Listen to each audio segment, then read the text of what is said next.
Hello friends, ഇന്ന് ചായക്ക് പലഹാരം എന്തുണ്ടാക്കും? വടയായാലോ? അപ്പോൾ അതിന് വേണ്ടത്, ഒരു ഗ്ലാസ് ഉഴുന്ന് ഞാൻ രാവിലെ വെള്ളത്തിലിട്ട് വെച്ചു. ഒരു 5-6 മണിക്കൂറെങ്കിലും അത് കുതിർത്ത് വെക്കണം. ഉണ്ടാക്കുന്നതിന് 1 മണിക്കൂർ മുന്നേ വെള്ളം ചേർക്കാതെ മിക്സിയിൽ നന്നായി അരച്ചെടുക്കുക. വെള്ളമില്ലാത്തതിൻ്റെ ഒരു ഒച്ചപ്പാടൊക്കെ ഉണ്ടാകും. മിക്സി ജാം ആവാതിരിക്കാൻ വേണ്ടി മാത്രം വെള്ളം തളിച്ച് കൊടുക്കുക. ഇനി വേണ്ട ചേരുവകൾ: മല്ലിയില അരിഞ്ഞത്, 2 പച്ചമുളക്, 1 സവാള, 1 കഷ്ണം ഇഞ്ചി കൊത്തി അരിഞ്ഞത്,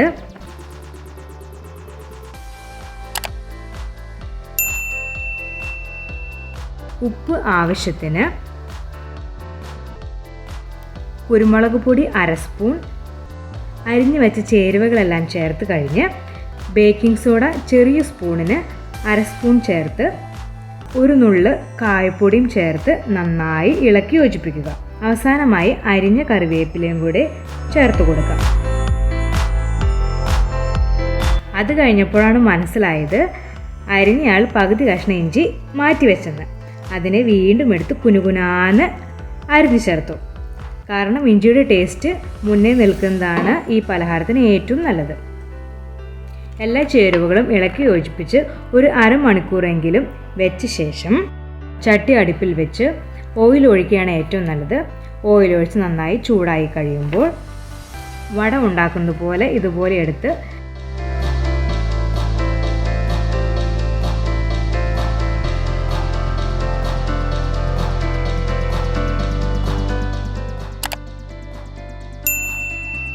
എണ്ണയിലേക്ക് ഇട്ട് കൊടുക്കുക.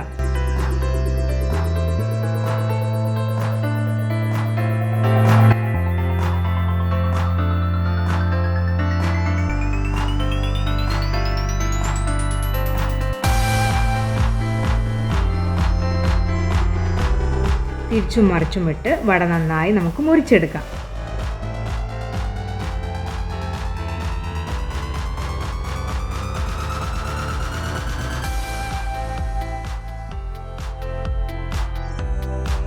വട അത്യാവശ്യം ഒന്ന് മുരിഞ്ഞുവെന്ന് തോന്നുവാണെങ്കിൽ നമുക്കതെടുത്ത് മുറിച്ച് അതിൻ്റെ വേവ് നോക്കാം.